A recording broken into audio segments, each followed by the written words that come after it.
everybody, Anira here. We're back with another reading of The Fire Eternal by Lacey. We're going straight in. I just want to quickly say thank you so much for having the patience of the few months that I haven't been doing any content creation. A lot of things has happened probably in the last 4 or 5, actually now almost 6 months now. So I do appreciate you all for being very, very patient and understanding of certain situations that had to be done during my absence. But anyway, we're going straight into it, into the chapter called Arctic Ice Cap in the Presence of the Sea Goddess Sedna. Gawain. The name sent a tremor of excitement through Avril, though he did not truly understand why. Like the word Amara had spoken before it, dragon, it had no place in his memories to tell.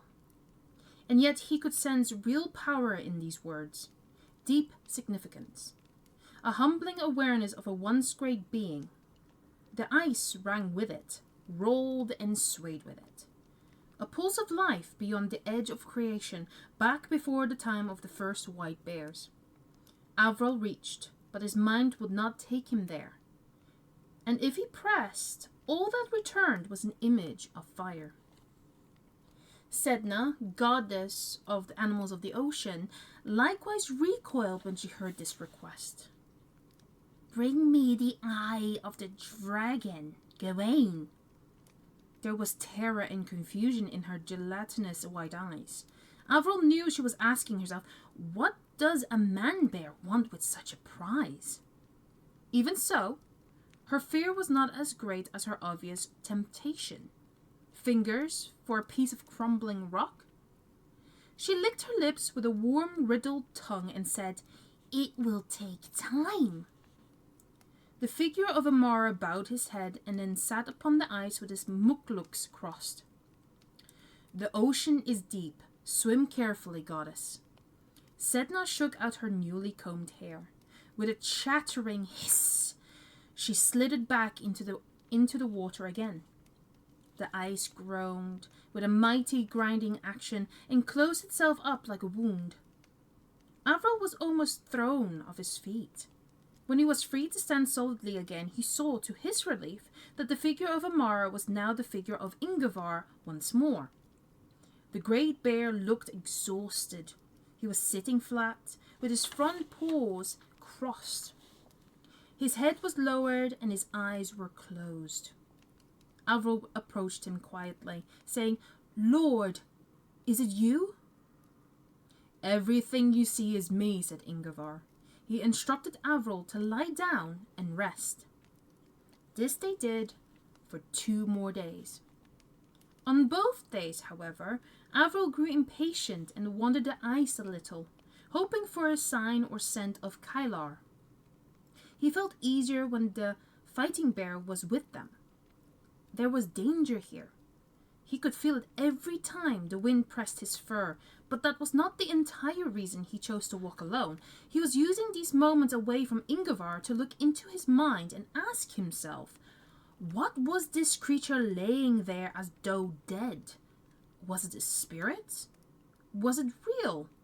Was it ever a bear at all, or merely the image of one?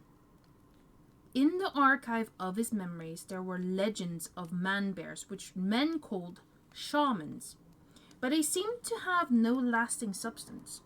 Yet if he lay down against this Nanoka peak, he could feel its body breathing in time to his own. It was alive. He was sure of it, and therefore not a spirit. But how could this? He held up a paw and watched the claws move, reshape itself into another form. On the second day he stood beside Ingvar, watching him.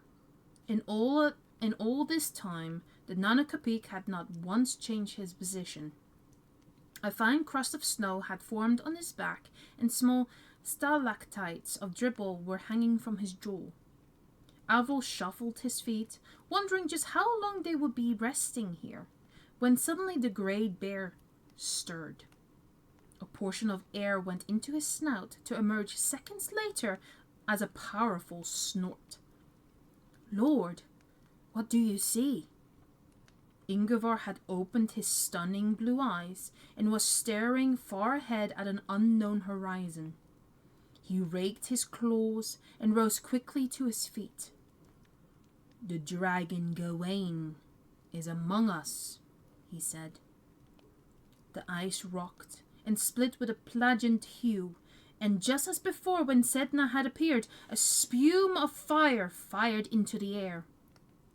When all had settled, the sea goddess was on the surface again, and Ingvar had reassumed the shape of Umara.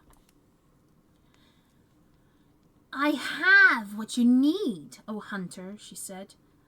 Off her back she swung a bag made of woven kelp and deep sea weeds. "Give me fingers and I will give you the eye." "How do we know it is real," said Avril, "and not just an ocean rock?" Before Sedna could answer, a great shadow fell across the ice.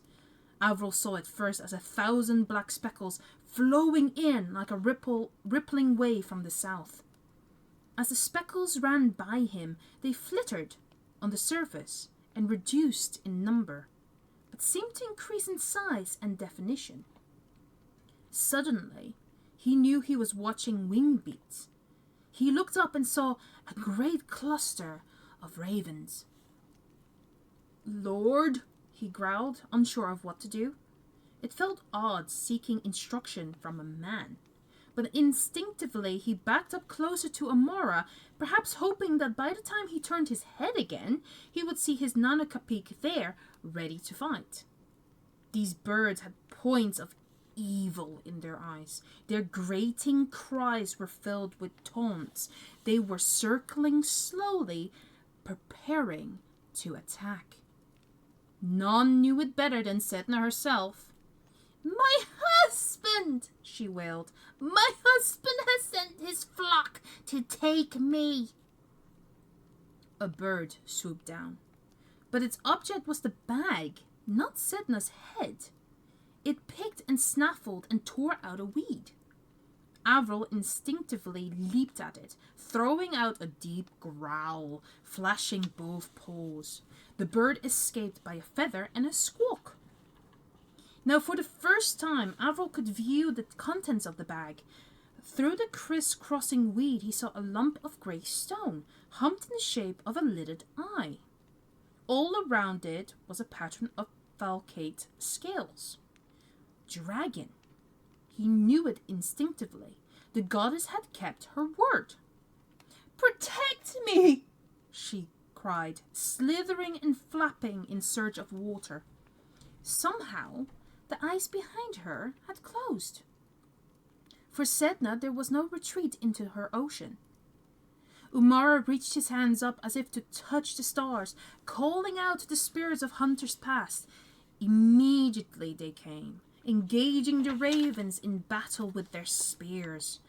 Many birds were afraid and wisely flew away. Those that did not were skewered or hacked and instantly turned into spirits themselves. A rain of feathers poured out of the clouds. Sedna shivered with grotesque delight. She danced as well as any fishwoman could and spat scorn upon the ravens for the ease of this victory. But her mood was short-lived. For every feather that fell, a new bird began to grow out of it. Avril swung a paw as the first of the new flock dipped around his head. Suddenly, 10 were clinging to his back, nicking at his ears and tearing his fur. His paws flashed again in devastating arcs, and his claws were soon clogged with the warm gel of death. But for every bird he crushed, 6 more came to plague him. He closed his eyes as they pecked and dug, urgently thinking of a way to defeat them. The water. It was his only escape. Certain that none of these predators could swim, he pounded the ice, hoping to break the crust. But for all his strength, the ice would not yield. He collapsed instead and quickly rolled over, terminating 2 more birds this way. But he was overwhelmed now and in need of a miracle. He was literally covered in ravens.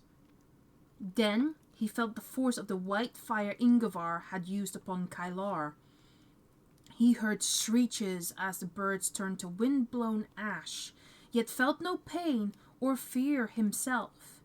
When he moved his head, he saw to his relief the Nanoka Peak rearing, as strong and magnificent as the first spring glaciers. As there was a halo of glosses. I don't know how to pronounce this word. It's Glaucous, for those who know what the word is. Fire around him. Every bird retreated to a safer distance, but the battle was far from done.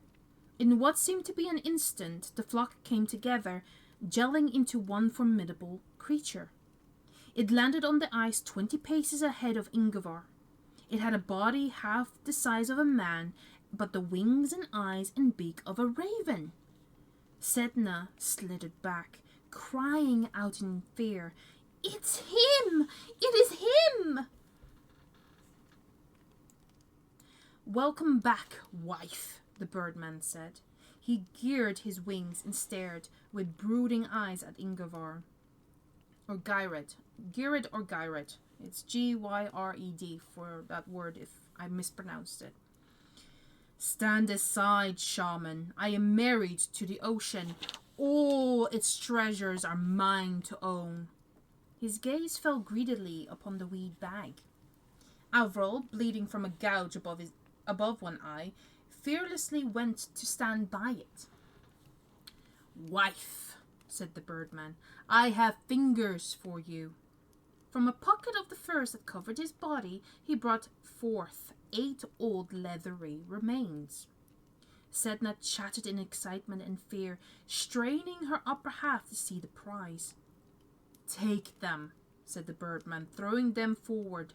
They landed on the ice, squirming like maggots. "Touch them, and they will be joined to your hands, as surely as you are joined to me." His gaze swiveled back to Ingvar again. "These fingers possess the strength of all the creatures Sedna's fingers became. Would you fight walrus and narwhal, shaman?" Ingvar took a measured pace sideways, inviting the birdman to maneuver in turn. Avril had seen this strategy before. When 2 bears wrestled, they circled like this. But why would Ingvar, with his gift of fire, want to brawl with this disgusting beast? "Goddess, here are fingers," the Nanoka Peak said. The fish woman glided eagerly toward them. "But if you touch them, I predict you will die." "Yeah?" she chattered, pulling back. Beneath her stumpy hands, the fingers jumped, eager for the sinus of any kind of life. Avril's temptation was to crush them, but he waited. "They are not what they seem to be," Ingvar said. "They are fingers," she snapped. "They are your father's," he said. "Murdered by this creature. The only strength you will inherit from them is the permanent ability to walk the sky." "Treachery?" she said, even though as naive as the girl she had been long ago.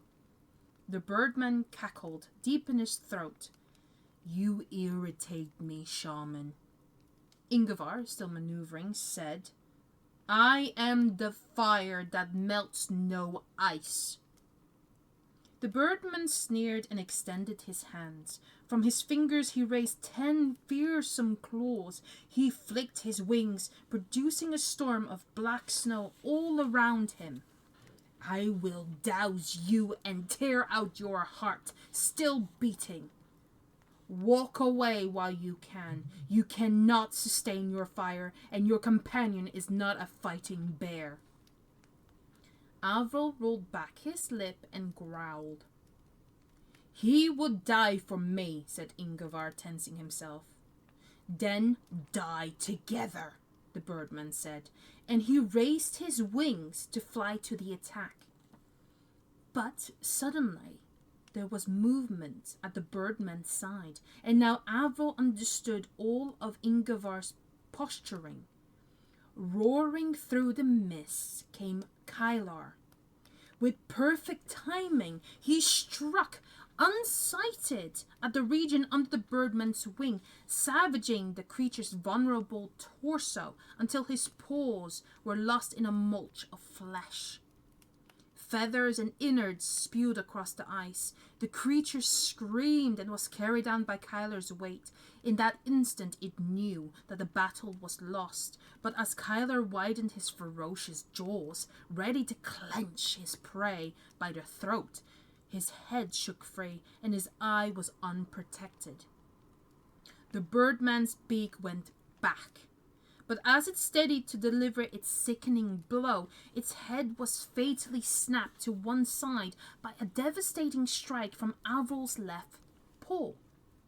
The teller pounded again and again, making a stew of whatever he touched, until Kylar himself barged the younger bear aside, saying, "It is done, teller. Rest your paws. A thing can't be more dead than dead. It's done." Panting heavily from fear and exhaustion, Avril flopped down several paces from the body, checking back at it now and then as if to be sure it would never rise again. Kylar, black feathers sticking to his paws, left him and ranged up to Ingivar's flank. "You've been busy in my absence. What's this?" he asked, snorting with a heavy disdain toward Setna. "The wife of the creature you have slain," said Ingivar. "Bow to the goddess Setna, Kylar." "I bow only to you," he growled. "Bow," said Ingivar without any threat. Kylar squinted at the quivering mess of algae and arrogantly tipped his snout at it. "Is your fighting bear to kill me too?" she wailed. "You have delivered what I asked of you, Ingivar said. He gestured at the bag. Kylar sniffed at it suspiciously. "When the time comes, every creature in the north, on the land, on the ice, or in the water, will sing your name in praise." "I need fingers, not praise," the goddess snapped. "You will have fingers," Ingivar told her.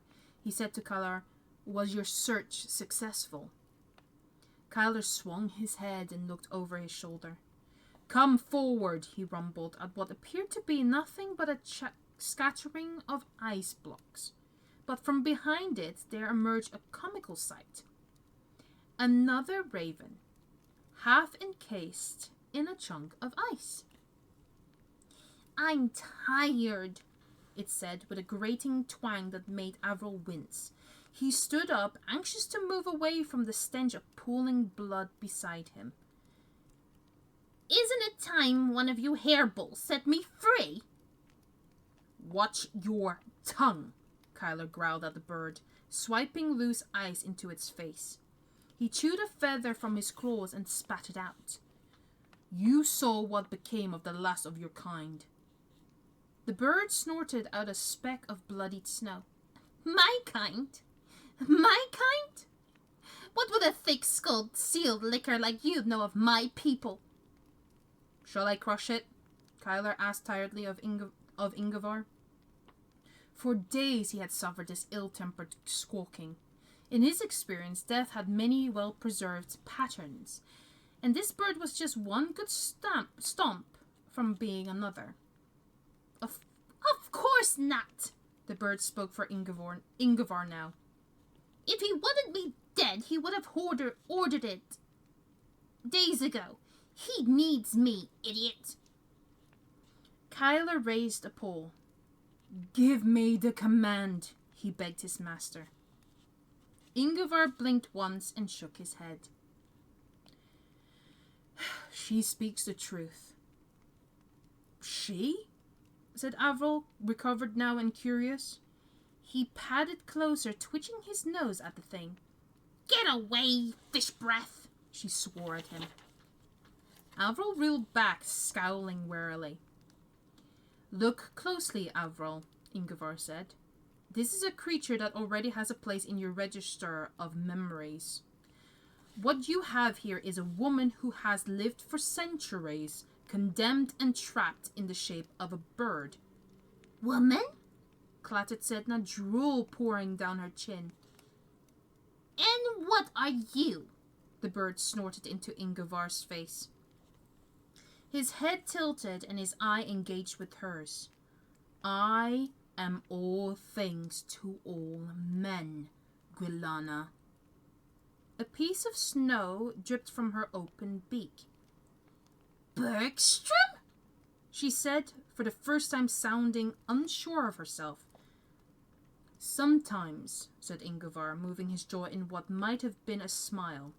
The shaman you knew as Dr. Bergstrom and whom these bears encountered as Thoran is gone. You killed him, she said with an agitated squeak. I took his Oma. You... She gave a comical, almost puzzled twist of her beak, and now the longer she stared at him, the wider her round eyes opened with fear. Only those touched by the omen of a dragon could perform such magics, she said with a hiss.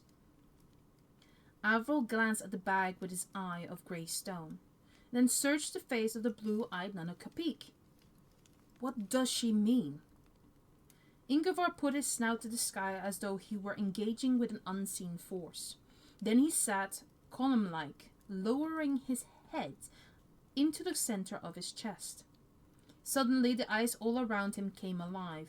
Crystals swirled on every hump and hollow. The wind streaked and polished the contours of his body, gradually reshaping him into a man. Kyler staggered back, blustering furiously. "Who are you?" said Avril, his curiosity beating as fiercely as his heart. For the figure before him was not Omara. He was younger, lighter skinned, and yet still dressed in Arctic furs. In his eyes shone a light from another world, as though he were carrying a star inside him. "Stand me up!" spat the raven, who had been knocked over by the transformation. "Right me, you waddle bellies! Stand me up!" Avril tipped her back to her feet.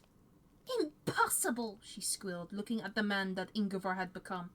"How can you be here among bears?" "In truth, I never really left," he said, "but I have journeyed through the realms of dark matter, along with the spirit of the ice bear, Ingvar, to do what must be done to protect this ice." He turned to the bears and spoke to them together. "Avril, Kylar, I am your servant as much as you are mine. You should call me Nanukapik." Then he turned to the raven again. "And you, Sybil, you may call me David." Part 2 of the book, guys. We finally actually made it to part 2. I'm just gonna have a sip of tea.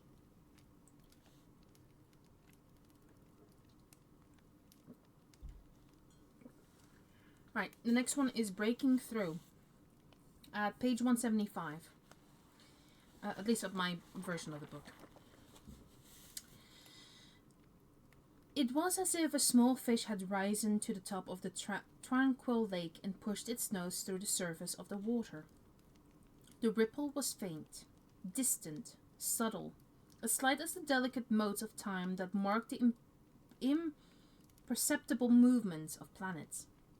Even so, the effect was still felt in certain parts of the house at 42 Wayward Crescent. In the kitchen, for instance, the listening dragon stirred. Elizabeth Pennycettle put down the saucepan she had been scouring and said, "What is it?" The dragon sat up. "A signal," it heard. It tilted its head a little, letting its ears expand to their widest and panning them around like radar dishes. "Dragon?" The listener blinked uncertainly. "Close or distant?" "Gone," it said, and gave a noticeable shudder. It sat back, looking slightly disturbed. "Not dragon," it said, but it felt like it. Liz looked through the kitchen window and saw snowflakes beginning to pattern the lawn. She dipped her eyes for a moment in thought. "If you feel it again, try to track it," she said. Then she continued washing dishes. Meanwhile, in Xana's room, Gazooks and Gareth simultaneously noticed what dragons called a guttering feeling. The strange sensation of the fire within flickering, as though a wind from another world had blown through their armor. Neither could deduce a reason for it, and when Gazooks asked Gretel if her spark had been similarly affected, all she did was give an irritated snort and suggest he change position or find somewhere else less drafty to sit than the windowsill. Gretel had been busy watching Alexa drawing another picture of the dragon she called Gland. This time she had sketched him from the reverse angle, looking the opposite way. Again, the structure of the eye was prominent, but her efforts had been concentrated on the rounded speck of blue-green detail that seemed to form the dragon's point of focus. It was a planet, the Earth. Gretel was sure of it. She'd seen pictures of their so-called home world before, but if that was correct, then where was Galant positioned if he could frame the whole world in his eye? She was about to ask Alexa this very question when Gazooks reported his fury flutter. In the time it took Gretel to turn around and answer, Alexa had pushed aside her drawing of Galant and started on another picture, this time with a pale yellow pencil. "What's this?" heard Gretel, disappointed at the shift. "A Nanuki," said Alexa, her face almost flat to the pad. What?" said Gretel, and Alexa said, "A bolly pair." All this time, Lucy was upstairs lost in music, and Xana was in the front room reading Tam's poetry. Later, she would remember a sudden shudder, as if someone had walked across her unmarked grave. But it was chilly in the den after dinner that evening, and all she did was rub her arms and call to Gwilan, who immediately flew to the curtains and closed them. Only one human in the house truly and fully noticed the blip. That was Arthur. He was in the dragon's den, where he had been meditating for an indefinite period. His mind was the lake. His awareness was the fish. When the two came together, his eyes opened with a start. On the shelves to either side of him, he sensed a collective hum among the dragons. And Bonington was near, turning agitated circles. "Be calm," Arthur whispered, and reached out a hand. Bonington trotted forward, nuzzling furiously, keen to commingle and share any knowledge. Arthur suddenly had a vision of the frozen north, and for a moment felt its coldness spreading up his spine, just as if the cushion underneath him were an ice floe. "Something has happened," he said below his breath, speaking to himself as much as to Bonington. He uncoupled his leg from the lotus position and sat loose, pressing his thumbs together. "Something has happened," he repeated quietly. He scooped up Bonington and stroked the cat's head. "Come, we must visit Lucy." It wasn't often that Arthur and Lucy spoke, not truly spoke in a manner that might be described as conversational. Their daily exchanges were cordial enough, but each had rarely engaged the other beyond the necessary domestic grunts. It hadn't always been like this. In the beginning, when Lucy had been a wide-eyed adventuress, excited at the prospect of meeting the man who had secretly claimed her mother's heart, the romance of living with an enigmatic dragon-saving monk had entirely swept her away. But the crushing reality of life with him was harsh. Arthur had arrived a wrecked and troubled man. Blind, confused, often gabbling mathematical formulas, and as vulnerable and weak as a newborn puppy, he had needed almost constant care at first. It took months of fetching, carrying, and feeding before he could be truly self-reliant again. In those months, Lucy often read to him children's stories, mostly. Anything from her bedside shelves. Eventually a morning came when she found the courage to pick up Snigger and the Nut Beast. She was halfway through the opening chapter when Arthur raised a hand and said in a bone-chilling fashion, "What became of David? Did he escape the fame?" She remembered shuddering, losing hold of the book. A chasm of despair opened up inside her, a chasm of despair opened up inside her as she began to tell him all that she knew. How she'd been abducted by the Sibyl Grillana, taken hostage to the Tooth of Ragnar, and what she had seen on that dreadful final day in the Arctic. And Arthur did something she could neither handle nor predict. He wept openly, and so did she. That incident, far from bringing them together, had drawn a dysfunctional line between them. So, she was remotely surprised when, on the evening before Xana's intended consultation with Tam, Arthur knocked on her bedroom door and stepped inside to make himself seen. Lucy pulled out her earphones, filling the room with a tiny hiss of music. She thought about closing down the email she was writing. Tam's address was in the header, but Arthur couldn't see it. So what did it matter? So I'm just taking another sip.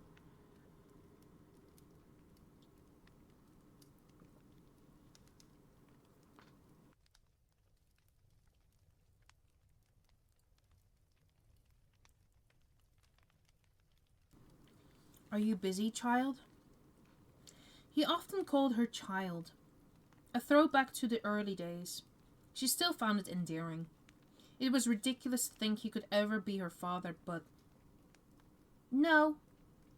She switched off her iPod and swung her chair to face him. His knees found the edge of the bed and he sat.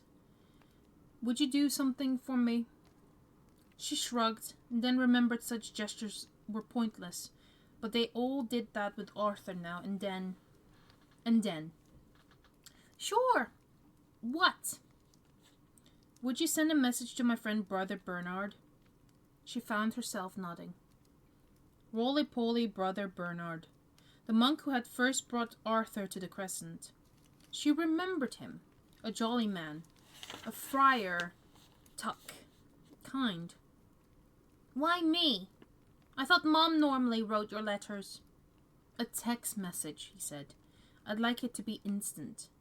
"A text?" She almost laughed. "Do monks have cell phones?" "Bernard does." Touché. Pointless arguing with the best brain in the universe. She picked up her phone, all the while glancing back at Arthur. He was weird sometimes, full of secrets.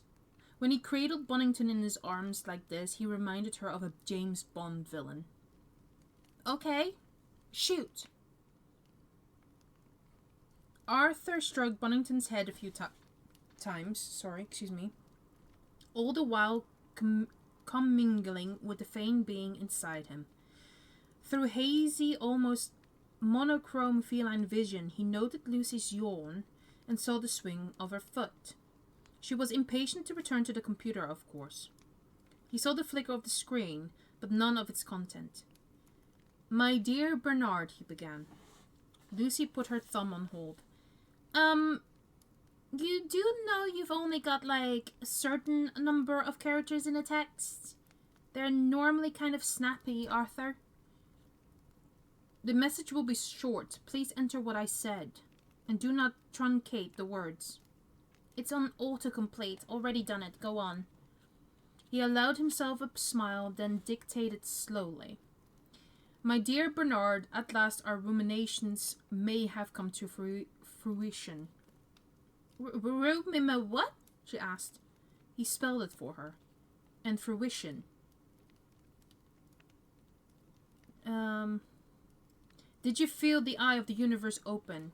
If so, great wonders are upon us. Vincent." "Vincent?" she queried. It was the name he had taken as a monk at Farlow Abbey. "When in Rome," he said. "Thank you. Is it done?" "Number?" Of course, he spoke it clearly. As she tapped it in, she said, "Eye of the universe. What's that about?" It's a spiritual metaphor, he replied evenly, concealing everything, confessing nothing. Right, she said. Monk speak. She didn't pursue it. Arthur turned Bunnington to face the computer. What are you doing? Homework? He immediately saw her hesitate. She was wondering how he knew the computer was on. Her expression softened as she reassured herself he could still detect areas of glowing light. Plus, he could hear the cooling fan humming. Updating David Webb's site. Will Bernard reply to your text, I mean? Arthur tweaked Bunnington's left ear, a signal for the Fane to adjust the cat's lenses. Bunnington blinked. His gaze zoomed in. Not a website. Email. Why was she lying? Yes, when he's not at prayer. Tell me, was this a sudden impulse to update the website, I mean? She snapped the phone shut and put it aside. I do it once a month. It was time, that's all. Interesting. She was showing no sign of sensing any presence. For one who had been so close to David, Arthur found that strange. Was it real, then? His vision? That sense of connecting? In that meditative state, he called them alpha phase, were desire and delusion interchangeable? The universe moved in mysterious ways. Was it possible he was being misled by his mind? You must miss him. She exhaled deeply. My apologies, that was a ridiculous question. But a test all the same. A gentle dig. She was prickly, edgy, hiding something. The images from Bunnington swam and pulsed, making Arthur feel slightly restless and giddy. Lucy's shoulder was covering the flat screen now, removing the temptation to delve into her secrets. Though the temptation was great indeed. How is the site coming along? Cool. Lots of hints. Oh, hits. Lots of hits. They're zooming up. David's really popular right now. Lots of people want to know about stuff. Bunnington began to purr steadily. What kind of stuff? Just stuff, she answered guardedly, wishing he would go. Are we done here? I'm supposed to be helping Mom in the kitchen. Suddenly, with a dizzying flash of movement, Bunnington meowed and refocused on another part of the room. Golly gosh had landed on Lucy's dressing table. Even with reduced nictating vision, Arthur could tell that the healer was energized. What's with you? Lucy said to him in dragon tongue. The dragon blinked at Arthur. He's embarrassed. He's late for meditation, Arthur said. It is Gazooks, I take it. No, it's Golly, she said, twisting a finger inside the neck of her top. I'm going now, okay? Arthur coughed and patted his chest. With your permission, I'll rest here for a moment. She glanced back at the computer, burning secrets, burning energy. Yeah, whatever. She flapped a hand and hurried out. Golly gosh spread his turquoise wings and made as if he was going to go after her. Wait, said Arthur. The healer folded down and gave a polite little Were you coming to me or to Lucy? Arthur's aptitude for dragon tongue was not the best, but David's special dragons could interpret him with ease. The dragon gulped. I was flying to the den, but heard talking, he said. Arthur nodded. You feel something, don't you? Golly gosh tilted his head back and searched. His eyes were bursting with violet wonder, as if he had seen an angel parting the clouds. His toolbox clanked as he squeezed the handle. Is it David? He asked. I don't know, said Arthur, steepling his fingers. But there had to be a strong possibility of it. For years, he and his old friend Bernard Augustus had been hoping for contact, testing the boundaries of sensory attraction through the practice of coordinated visualization. Together they had dreamed it, as if Elizabeth might say. A gateway into a parallel universe, a channel that they hoped David Rain might cross, a conduit of spiritual union, hope. But this feeling, this ripple, suggested something more. A visitation, a return, a physical presence. Arthur thought about his sudden vision of the Arctic, the barren ice cap, the restless wind, the souls in the sky outnumbering the stars. Lately he and Bernard had visualized Ingovar, the bear that David idolized in print. The Nunnakepeak returned to save his species from the ravages of hunting and planetary abuse. Might that have tipped the balance?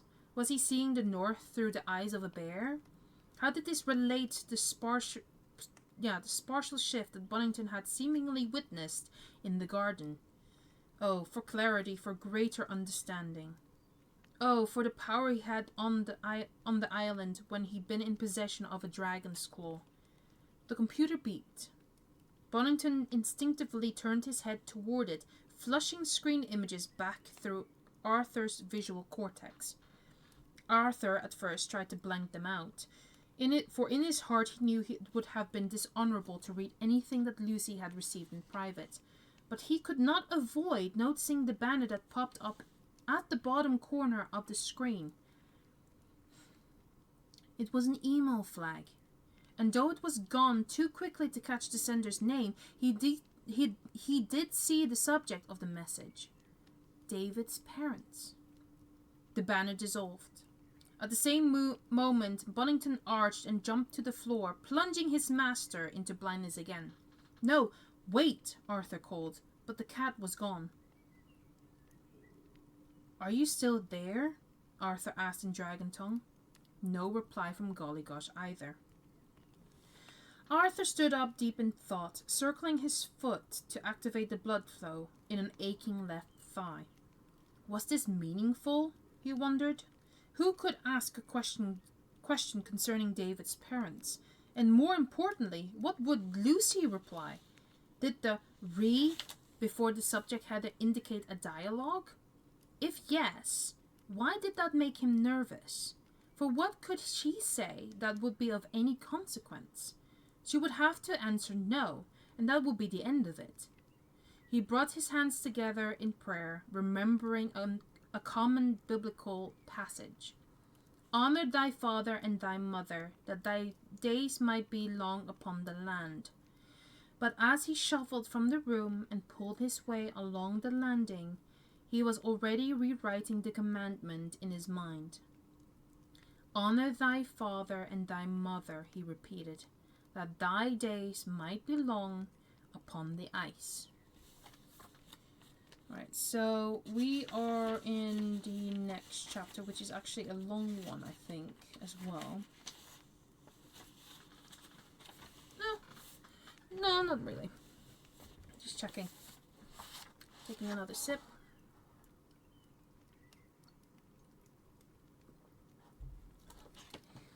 North. No! Gwilana squawked again, pounding her feet. She tottered around foolishly in her cube of ice. She even tried to peck at Avril's black claws, but only succeeded in falling over. Crush me, verbal! Stamp me out! This cannot be him! It can't be him!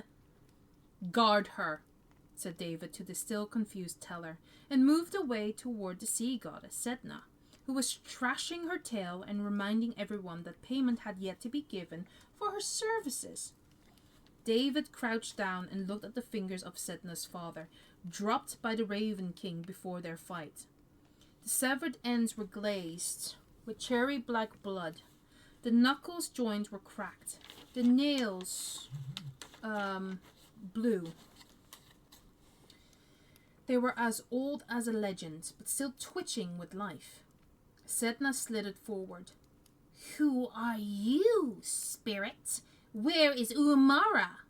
He is here, said David in guttural Inutitu.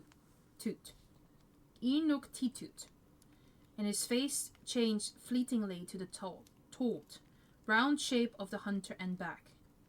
You saw what you wanted to see. He promised you fingers, and here we have 8.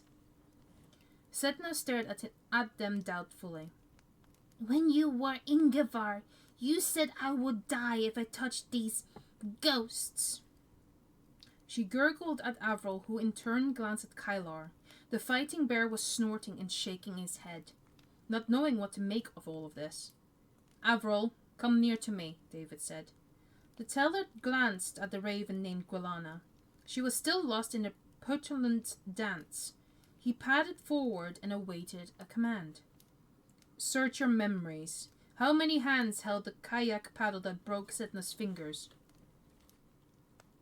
Avril pictured her father wielding it. 1, he replied. David turned his blue eyes onto the fishwoman. Then 4 of these fingers are from the hand of evil, and 4 will serve you well. Choose carefully, goddess. He stood up, saying in a bear's tongue to Avril, We take the eye north. Kylar will carry it. Wait, Sedna squealed, running a tendril of kelp around his ankle.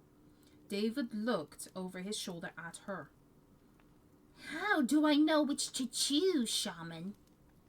The wind howled, tearing up a mist from the ice, as it curled and made voiles in the air again. The figure of David shifted with it into the body of the ice bear Ingvar. When Sedna was a girl, did she ever kiss her father's hand? I cannot remember, said she, spreading pools of slime as she fidgeted and thrashed. Ingvar shook his paw. The kelp snapped away, and where it landed on the ice, the surface cracked, tipping the fingers into the ocean. Try, he said. No! Screamed Sedna, scrambling to the place where the fingers had been. The water bubbled and surged as she thrust her hideous face below its surface. She withdrew a moment later with a frantic splash and skated back to her emergence hole. Ingvar called to her. Watch them as they sink. 4 are touched with your innocence and love. They are lighter than the others and will take an eye's blink longer to reach the ocean bed. Only then will you be certain which of them to choose. Hiya! Wailed Sedna and dived into the water. As the lapping wave settled, Avril said to his master, I was taught by my mother that the ocean is as deep as the sky is wide. How long will it take her? Forever, said the voice of Gwilana. Don't you see what he's doing, you pathetic lumps of blubber? He wants her out of the way so that he commands the ocean. He's up to something. You! She turned and almost spat on Kylar's snout. You don't trust him, do you? I can see it in your eyes. Go on, say it. Ask him how he got here. Ask him how he came to have the power of transfer. Oh! With a flick of his paw, Kylar took the liberty of batting her aside. He fixed his gaze on Ingvar and said, You gave me life when I thought I had none. Whatever you are, I swore to serve you. But I tell you this, I have little respect for men or birds, he added with a scornful glance sideways. This rock that you sent the goddess to claim, what use is it to us, to bears? It is sacred, said Ingvar. What? Said Gwilana, who had yet to see the contents of the bag. Will you tell us more about the dragon? Asked Avril. Dragon? Squawked Gwilana, slipping in slush. She steadied herself and wobbled back to stand in front of Avril. What's this dog brain talking about? Ingvar tipped his snout. Kylar is standing by the eye of Gawain. What? What does it see? The fighting bear asked, turning his head to avoid the bird's shriek. Kill him! Squawked Gwilana. Kill him, you fools! Kill him and give the eye to me! Kylar left his tongue settle onto his teeth. Somewhere between his upper incisors was space for one more piece of raven meat. Surely. He spread his claws and thrust them into Gwilana's ice block, missing her head by the width of a feather. Ingvar said, Be wary, Kylar. This irritating creature does have a function. She will guide us away from here to a place where ancient lines of power meet. We will place this piece of dragon at their intersect and use it to look into the fire eternal." "No!" screamed Guilana. "Don't listen to him. He's crazy. He'll turn the planet inside out." "Ah!" roared Kylar. That was it. His patience was now so desperately thin that he pressed down instinctively and broke the ice block in two. Guilana was almost, but not quite, flattened. Somehow she managed to squeeze her body free, only to have Avril reach a paw forward and pin her down again by the tail. What does she mean? What is this fire? Ingvar looked at each bear in turn. Below your feet, or at the center of this world, is a fire as old and bright as the stars. At its core, it burns with a pure white light. At the center of that light is all creation. "All death, you mean?" Guilana screamed again. Creatures known as dragons were made from it. They were fashioned in the image of the earth itself, a body of clay, a heart of fire. They were the guardians of this rock before bears existed. The last of their kind was the dragon Gawain, who still protects the northern lands now. "What are you talking about?" Guilana almost hooted. "He's in pieces of stone with a mile of water over his head." Kylar swung his thick neck toward the eye. "It seems to me that the bird speaks the truth. How can a dead thing protect the ice?" Ingvar trained his gaze on Guilana. "When a dragon dies, it cries a tear. Contained within that tear is an element, a spark of the fire eternal. Tell them, Guilana. Tell them what became of the fire of Gawain." "How would I know?" she bickered, still struggling for her freedom. "That stupid girl took it to the ocean and drowned." "Girl?" said Avril. "Her name was Guinevere," Ingvar said, staring deep into the teller's eyes and opening Avril's mind to the edge of his perception. "She brought the tear here, far into the north. Look back carefully. You will find her in your memories." Despite his sturdiness of shape, Avril swayed a little as he cast his mind back, suddenly giddy with newfound images. "She is distant," he said, stretching his neck as if trying to hear her voice out on the howls of the wind. "But what?" said Guilana, becoming interested now. "Come on, tell her. Tell us something useful. Let's see if you are any better than that idiot Laurel you're no doubt descended from." "She is everywhere," Avril reported.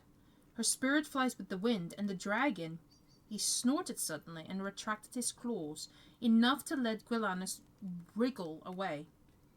With a squawk of triumph, she fluttered upward, but her joy was as short-lived as her flight.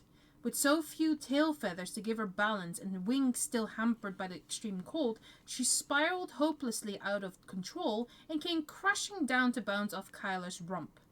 Kylar swept around in a hustle of fury and would have crushed her to juice if Avril had not said, "The ice. The fire of the dragon is in the ice." "What?" growled Kylar. "What?" Guilana repeated with a squawk, poking her head from the shadows of his paw. "What did he say? What did he say?" Ingvar rolled his shoulders. "Spare the bird, Kylar. She can lead us quickest to the place we need to be." "And where is that?" said Avril, his young face almost grey with awe. "The place where your history begins," said Ingvar. "The place where your common ancestor, Thoran, first put his claws into fire-frozen water. Where his brown pelt softened to a yellow shade of white, where he became as one with the north. We are going to the place where the dragon lines are strongest, to the point where the tear of Gawain was dropped into the ocean we are floating on." Alright, so that's been 3 chapters. I am at page 200 and 201. The next chapter is called Growing Returns.